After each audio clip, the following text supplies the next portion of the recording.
Hi, this is Angie again, and I'm working with Carrie Brothers on the Intro to Childcare. Today we're going to be talking about positive discipline and guidance, working with challenging behaviors. One of the things we have to be prepared for in our classrooms is challenging behaviors. As we're moving forward and working with children, sometimes we just see behaviors that are challenging. First thing we have to make sure that we understand is, what is discipline? Discipline is the act of following a controlled, orderly state, the ability to behave in a controlled and calm way, even in a difficult or stressful situation. Discipline versus punishment. What's the big deal about what a child should do and should not do? Negative all the time with punishment, and the child may actually not know what to do if we're always negative. So it's important for us to realize the difference between discipline and punishment. The purpose of discipline is to teach. Discipline emphasizes what the child should do. Self-discipline encourages appropriate behaviors. Positive guidance is defined as leadership, direction, help, or support. Punishment emphasizes what the child should not do. Guides to speech and action. I'm going to go over our guides to speech and action, and something I want you to keep in mind as we're looking at these is the fact that some of these are going to sound like they really may not have anything to do with discipline, but all of these things sometimes affect the way our children affects their behavior as children. Just as there are external forces that affect us and the behaviors that we have, there are external forces that affect children. And so some of these you're going to say, okay, I know exactly how that ties into discipline. And some of these, it may be a little bit more difficult to understand how they do. But all of these can affect the mood and the tone within our classrooms and can affect our children's behavior. So let's get started. Guides to speech and action. Number 1, state suggestions or directions in a positive form. Tell the child what to do versus what not to do. A question is not a statement. We want to keep directions short so children will understand all of it. The following directions are directions that are stated positively. For example, ride your bike around the table instead of don't bump the table. Throw your ball over here instead of don't throw your ball toward the window. Give the balls to me to hold while you climb rather than don't climb with the balls in your hands. Number 2, give the child a choice only when you intend to leave the situation up to him. Be careful of offering a choice when we are not willing to let them decide the question. Do you want to go to bed? Is a question. Are we really going to let them decide that? No. So do not offer that choice. Sometimes a choice is offered to clarify a situation for the child. The teacher may ask, do you want to stay in the sandbox? A response of yes can be further defined as, then you will need to play over here, out of Jose's space. Asking questions that end with an okay is a question, and usually is only asked when a person feels uncertain or wants to avoid an issue. Number 3, use your voice as a teaching tool. A quiet, firm voice projects confidence and reassurance. Simple, slow, direct speech is the most effective. Children are sensitive to the tone quality, tightness in our voice, the unfriendliness, or the fear they may hear. Children are more likely to use their voice in loud and harsh ways if the teacher is using her voice in those ways. Number 4, make health and safety of the children a primary concern. This is one of those areas where we don't often think of this being related to discipline or to behaviors, but it can be. If for some reason children are feeling unsafe or they have seen someone get injured, sometimes that can affect their behavior. So this is an important aspect of managing behaviors. We want to survey indoors and outdoors before allowing children to enter. We don't want to offer an activity without adequate supervision. That can always lead to challenging behaviors. Toys that have been mouthed need to be removed. We don't want to share towels or eating utensils, cups, plates, or tissues. We also want to wash hands diligently. When our children don't feel well, sometimes that can create challenging behaviors. And one of the ways to keep them healthy and feeling well is by washing our hands as often as possible. Number 5, use methods of guidance that build the child's self-respect. Fear, shame, and guilt are not positive motivators. They don't motivate us as adults, and they do not motivate children.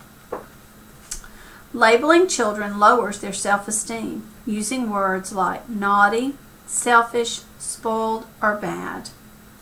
Guidance should help a child acquire acceptable behavior, not communicate disrespect. There are reasons for behavior, and we need to figure out the circumstances. Why is Daniel hitting so often? What is going on? Why is he making that choice? We need time and practice to actually observe and figure out what's going on, and they need time and practice to acquire the desired behaviors. Number 6, help a child set standards based on his or her own past performance, rather than comparison with peers. Comparing one child to another is a dangerous way to try to influence behavior. Competition can foster aggression, fear, and low self-esteem. Someone always loses when we are comparing our children to each other. Accept the child where he or she is, not based on past accomplishments. Where your child is right now, or the children in your class, is where you want to start. We want to move forward with them. Children shouldn't feel that the only way to get approval is by being first, or the fastest, or being the best. Number 7, redirect the child in ways consistent with his purpose and interest. Focus the child toward an activity or interest similar to the original one. If a child takes a toy from another, we want to provide the child with a similar toy. Suggest an alternative that meets the needs that he or she is expressing in the behavior. For example, if they're in the block center and they're both using the 3x3 blocks, then we want to make sure that there's, number 1, enough in there for them to use, but also that they both have an opportunity to use some of them, that John doesn't have all of the 3x3 blocks. Number 8, we want to time directions and suggestions for maximum effectiveness. Timing is crucial when guiding a child's behavior. Advice given too soon can deprive the child of a chance to work things out for him or herself. If a child becomes too frustrated, then we need to offer a suggestion to help the child succeed. But one of the things we want to remember and watch for, and this is one of those things that takes time and practice as teachers to learn, is a little frustration can be motivating. We just don't want our children to pass into that. They've gone past being a little frustrated, and now they are totally and completely beside themselves with trying to accomplish this task, and they can't. So we want a little bit of frustrating sometimes for motivation factor, but we also want to watch to see if they're getting too frustrated. We want to offer the suggestion before that happens. And as you're in your classrooms and as you are watching your children, this will become something that will become second nature as you're practicing. Number 9, observe the individual ways that children use art media and explore the materials yourself, but avoid making models for children to copy. Sometimes children are acting out in behavior for this reason, is they're not being given any autonomy, or they need to be given more autonomy. They may be having some, but not enough. So we want to keep that in mind even when we're doing our art time. Copied work is not a child's work. Using models sends a message that a child's art is not acceptable. We need to remember, art is not imitation. and whatever the child chooses to create is acceptable. As teachers, we need to explore the materials to encourage children, but we don't need to create something for them to copy or look at. Number 10, give the child the minimum of help in order that he or she may have the maximum chance to grow in independence. We want to allow children to develop self-help skills. We have to remember that some struggle is acceptable, like being a little frustrated, because that's how we learn. Show children how they may help themselves. Ask the child if help is needed. If not, let the child proceed alone. When help is requested, offer the least amount to get the job done. Confidence develops over time and over successes, and we want to allow the child the chance to be successful. One of the things an example I'm going to use here is in putting on their coats. Sometimes children know how to put on their coats. They've already learned that skill. But if they're learning that skill, sometimes just reminding them the steps of putting on their coat. Remember, we put one arm in. Showing them how to hold it. They may have actually forgotten how to hold their coat or how to lay their coat down as the first step. And so showing them that first step may actually trigger their memory, and they may remember the rest. So we want to give them the minimum help, whether that be by showing them the beginning step, or if they're stuck at a certain place in that action, that we can give them the next step, or ask them questions to guide them to that next step. Do you remember how you held your coat? Do you remember? Do we put one arm in or two at the same times? But giving them that help and giving them a chance to be successful without us doing it for them. Number 11, make your directions effective by reinforcing them when necessary. Sometimes it is necessary to combine several techniques in order to be effective. First, we want to allow a child the chance to hear and process our directions. Occasionally, we need to follow up with another direction that is consistent with the first one. We want to keep directions short and give the child a chance to respond. It's time to go into lunch may need to be reinforced with another suggestion like, I'll help you park your bike. Or you can ask, would you like to park the bike, or do you need my help? Number 12, learn to foresee and prevent rather than mop up after difficulty. Learn to anticipate and prevent problems. And this is another one of those things that as time goes on and as you spend more time in your classroom, you'll learn to anticipate what's going to be happening. And as you're learning to anticipate that, we can think of ways to prevent certain problems. We can avoid the I told you so mentality. For example, at meal times, have a wet sponge handy for spills. Young children frequently have spills.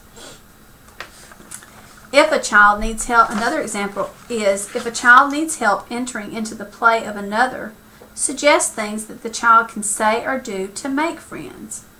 If you would like to go over and play with Mike, ask if he needs this block. Anticipate the child's behavior and offer positive ways to make friends. The key is knowing the children and anticipating their actions. We want to remember their temperamental differences.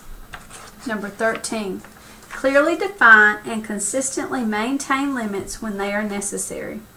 Limits should be related to children's safety, safety of others, and safety of property. Something we fall into sometimes as new teachers is new teachers usually have too many rules. We want to have necessary rules that we can consistently apply. We want to think about the limits that we impose. Are they unreasonable? If they are, change them. Children may rebel against limits and scream and say that they don't like you, but that's okay. They don't have the experience to know potential harm, and you do. We want to be firm and fair, and we want our rules to be consistent. We want them to be clearly defined, and we want them to be reasonable. Number 14, Use the most strategic positions for supervising. Experienced teachers are always alert to the entire situation. Scan an area to see where the most optimal point for seeing everything is and supervise from there. Observe all children, not just those in the immediate area. Many times a teacher is often in a better position to help a child when she is at the child's level, and children may feel freer to approach the adult who is sitting. Adults should avoid gathering in groups and leaving areas unsupervised. And number 15, increase your own awareness by observing and taking notes. The best teachers are always learning. When you are not open to learning about human behavior, then it's time to stop teaching. We want to plan for observation, and we want to document as part of our daily activities. Our memories fade, so we need to put systems in place that help us to remember things, whether it be sticky notes, index cards, voice recordings, video recordings, or clipboards around the room. Whatever works for you, we just need to make sure that we're taking notes on a daily basis as the actions are occurring, particularly when we're documenting behavior. Addressing challenging behaviors, the 4 R's we want to remember. Reward. We want to reward appropriate behaviors. Catch your children being good. If Johnny is having trouble sharing, we want to find a time when he is sharing something and reward him. Acknowledge that he has done that. Acknowledge that he has given up his toy to his friend to play with at that moment, or that they're playing together and how well they're playing together. How they have created this whole village as they're playing with the cars and the trucks. But reward the appropriate behavior. Sometimes we need to redirect. When an issue arises, it is sometimes beneficial to avoid a struggle with the child by redirecting his attention elsewhere. This strategy is very successful with toddlers. For example, sharing is an abstract, difficult concept for young children to understand. So when Sarah pulls the toy dog away from Charles, it is helpful to remind her, Charles has the dog. Here's one for you. If there's not another dog or animal around, then the teacher or parent can take Sarah's hand and say, Charles has the dog right now. Let's go find something special just for you, Sarah. So by redirecting them, we have gotten their mind off of it, and it avoids a struggle, especially when it comes to sharing for very young children. Redirection is one of the best things we can do. For certain behaviors that maybe are causing safety issues within the classroom, or they're behaviors that you've seen multiple times in one day, sometimes removal for a few minutes is our best option. If we remove the child from the situation, it gives the child a break and a chance to collect themselves. It also gives the classroom a time to take a collective breath and kind of settle down as well. The one thing we need to make sure that we remember when we're removing a child is that there is no shaming involved, that this is a time for us to gather. We want to make sure that the child understands that this is a time for them to gather themselves, and so that they can come back and be a part of the classroom. And we want to make sure that it's done safely. We want to make sure that there's an adult with the child that's being removed from the classroom for a few moments. And this goes back into our last R, responsiveness. How are we responding to the situation? Are we becoming frustrated? If so, then that can lead to further frustration on the part of the child and the other children in the classroom. How we respond to the situation is also modeling for the other children in the classroom how they should respond.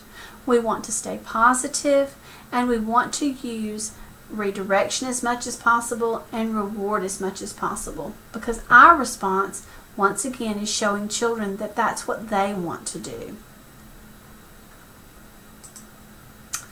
Indirect guidance techniques. Indirect guidance is the behind-the-scenes work and planning that influences the behavior of the child. It is the management of the environment, the space, the equipment, the materials, and the people of the center. how we have our classroom set up. Do we have too many tables in one area? Do we have all of our dramatic play in one area and it's not spread out adequately enough to give them enough room to explore that area? The management of the environment and that space is definitely affects behavior, children's behavior within the classroom. We want to make sure that we also have enough materials. If we don't have enough toys, or if we don't have enough of the same type of toys, then that can affect our children's behavior as well. So indirect guidance is very important for discipline. Direct guidance techniques. Direct guidance is the physical, verbal, and affective techniques used to influence a child's behavior. Direct guidance is expected to be used in conjunction with indirect guidance, which is the management of the environment. Strategies to prevent behavior problems. We talked earlier about clear expectations for behavior. If we're sending a confusing message, then sometimes our children don't know what the expectations are.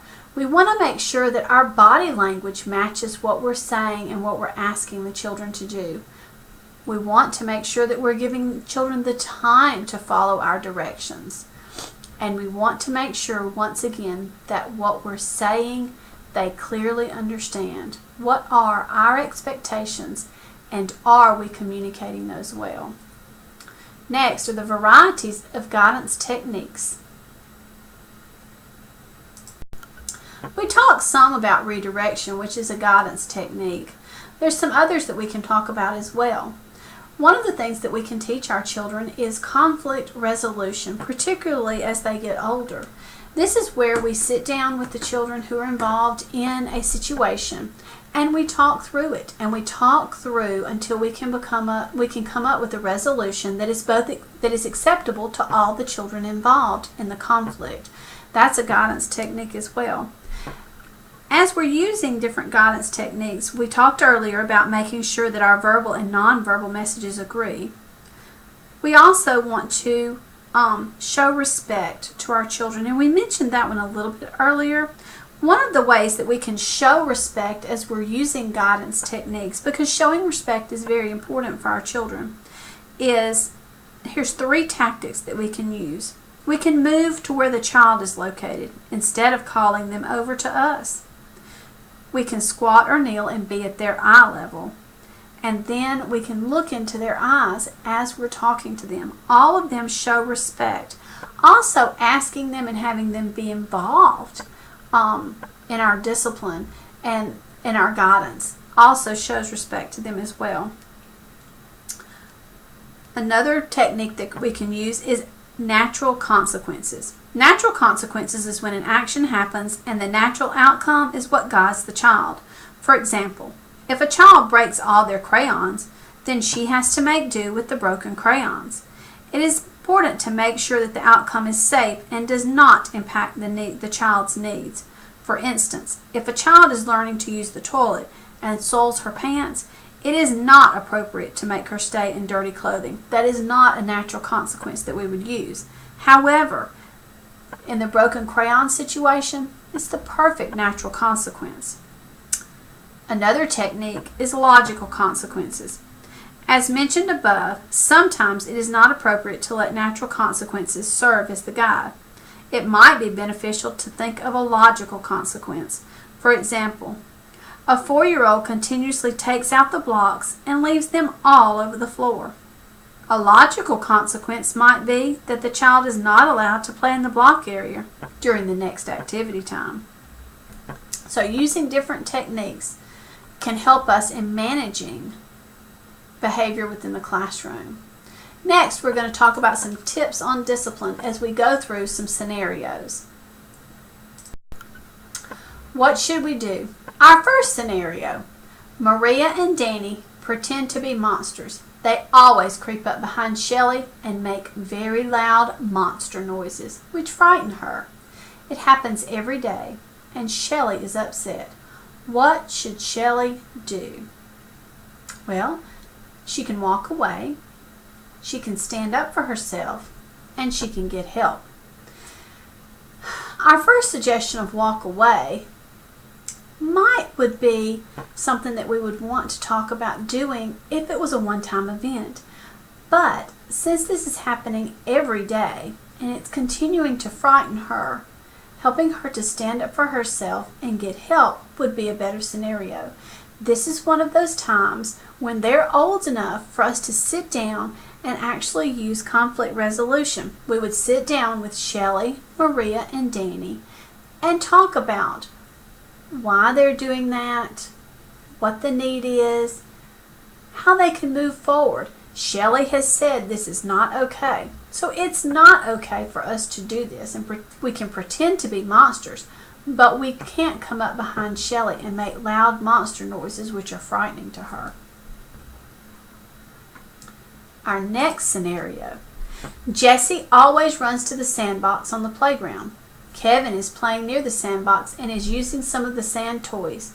Jessie screams and says, "This is my sandbox," and sets up the sand toys as a barrier to keep Kevin away.